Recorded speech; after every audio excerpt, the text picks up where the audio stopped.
में 25 खबरें।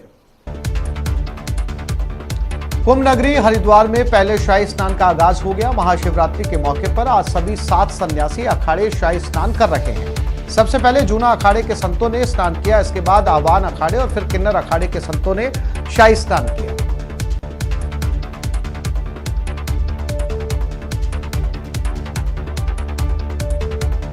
चेन्नई के अन्ना विश्वविद्यालय में दीक्षांत समारोह का आयोजन किया गया। दीक्षांत समारोह को राष्ट्रपति रामनाथ कोविंद ने संबोधित किया।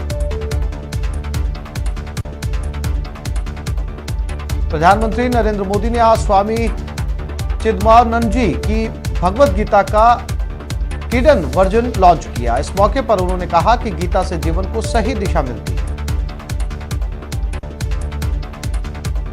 पैर में चोट लगने के बाद अस्पताल में भर्ती ममता बनर्जी के पैर में प्लास्टर चढ़ाया गया। डॉक्टरों के मुताबिक उनके हाथ, कंधे और गर्दन में भी चोट आई है। एक दिन पहले नंदीग्राम में चुनाव प्रचार के दौरान ममता बनर्जी घायल हुई थी। ममता की चोट पर चुनाव आयोग ने घटना की जांच रिपोर्ट मांगी है। राज्य में चुनाव के ऐलान के बाद से पुलिस प्रशासन आयोग के निर्देशों पर ही काम कर रहे हैं। ऐसे में अगर सुरक्षा में चूक का कोई मामला सामने आता है तो कार्रवाई का अधिकार चुनाव आयोग को ही होगा। ममता बनर्जी पर हमले की खबर को बीजेपी ने सहानुभूति के लिए नौटंकी बताते हुए सीबीआई जांच की मांग की, तो कांग्रेस ने कहा कि नंदीग्राम में हार के डर से ममता पाखंड कर रही है। यूपी के आगरा में भीषण सड़क हादसा हुआ। यहां ट्रक और स्कॉर्पियो की टक्कर में 9 लोगों की मौत हो गई, जबकि 4 लोगों की हालत गंभीर बनी हुई। करौली में टोडा भीम के कमालपुरा गांव के पास कुछ लोगों ने रोडवेज बस के ड्राइवर कंडक्टर के साथ मारपीट की और बस पर पथराव किया। पीड़ितों ने बालाघाट थाने में मारपीट कर राजकार्य में बाधा पहुंचाने का मामला दर्ज करवाया।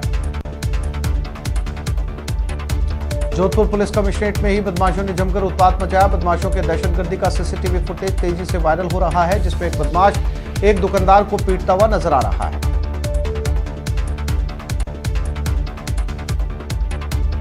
महाशिवरात्रि का पर्व पूरे देश में धूमधाम से मनाया जा रहा है। इस पावन अवसर पर शिवालयों में भक्तों का तांता लगा हुआ है। साथ ही पवित्र नदियों में स्नान के लिए भक्तों की भीड़ उमड़ रही है। महाशिवरात्रि के मौके पर राष्ट्रपति रामनाथ कोविंद ने देशवासियों को शुभकामनाएं दी। उन्होंने ट्वीट कर मां पार्वती और भगवान भोलेनाथ के परिणयोत्सव को संपूर्ण मानवता के लिए कल्याणकारी बताया। प्रधानमंत्री नरेंद्र मोदी ने भी ट्वीट कर देशवासियों को महाशिवरात्रि के पावन पर्व की ढेरों शुभकामनाएं दी। सीएम अशोक गहलोत ने महाशिवरात्रि के पावन पर्व पर लोगों को शुभकामनाएं दी। उन्होंने ट्वीट किया कि भगवान शिव ऊर्जा और शक्ति के प्रेरणा स्रोत हैं। कामना है कि सभी पर भगवान भोलेनाथ की कृपा बनी रहे। महाशिवरात्रि के मौके पर उज्जैन के विश्व प्रसिद्ध ज्योतिर्लिंग महाकाल मंदिर में तड़के 2:30 बजे मंदिर के गर्भगृह के पट खोले गए। उसके बाद पुजारियों ने विधि विधान से बाबा महाकाल का दिव्य श्रृंगार किया। महाशिवरात्रि के अवसर पर वाराणसी में आस्था का जन सैलाब उमड़ा। बाबा विश्वनाथ के दर्शन के लिए 1 किलोमीटर से भी लंबी लाइन लगी रही। महाशिवरात्रि के मौके पर गोरखपुर के झारखंडी महादेव मंदिर में भी भक्तों का तांता लगा रहा। श्रद्धालु सुबह से ही शिवालय पहुंच रहे हैं और बाबा भोलेनाथ की विशेष पूजा अर्चना कर रहे हैं।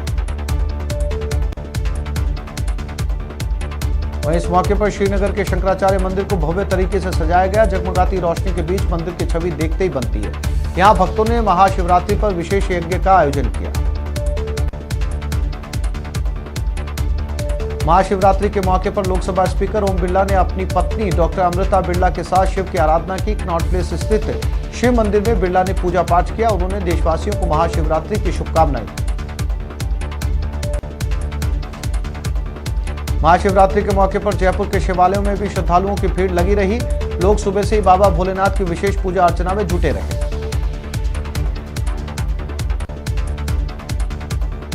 वहीं जोधपुर के शिवालयों में भी भोलेनाथ की पूजा में भक्त जुटे रहे। शहर के शिव मंदिरों में सुबह से भक्तों का तांता लगा हुआ है। हर हर महादेव की गूंज से पूरा शहर भक्तिमय हो गया।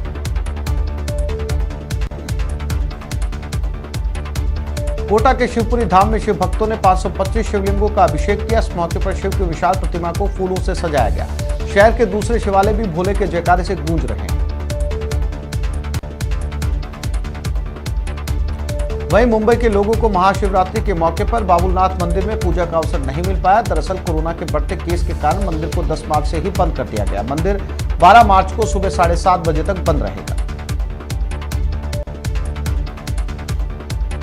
देश भर में कोरोना 24 घंटे में 21,814 नए केस दर्ज हुए। ताजा आंकड़ों के मुताबिक देश में कोरोना पॉजिटिव मामलों की संख्या 1,12,83,000 को पार कर गई है। और पिछले 24 घंटे में 114 लोगों की मौत हुई, जिसके बाद मौत का आंकड़ा 1,58,157 पर पहुंच चुका है।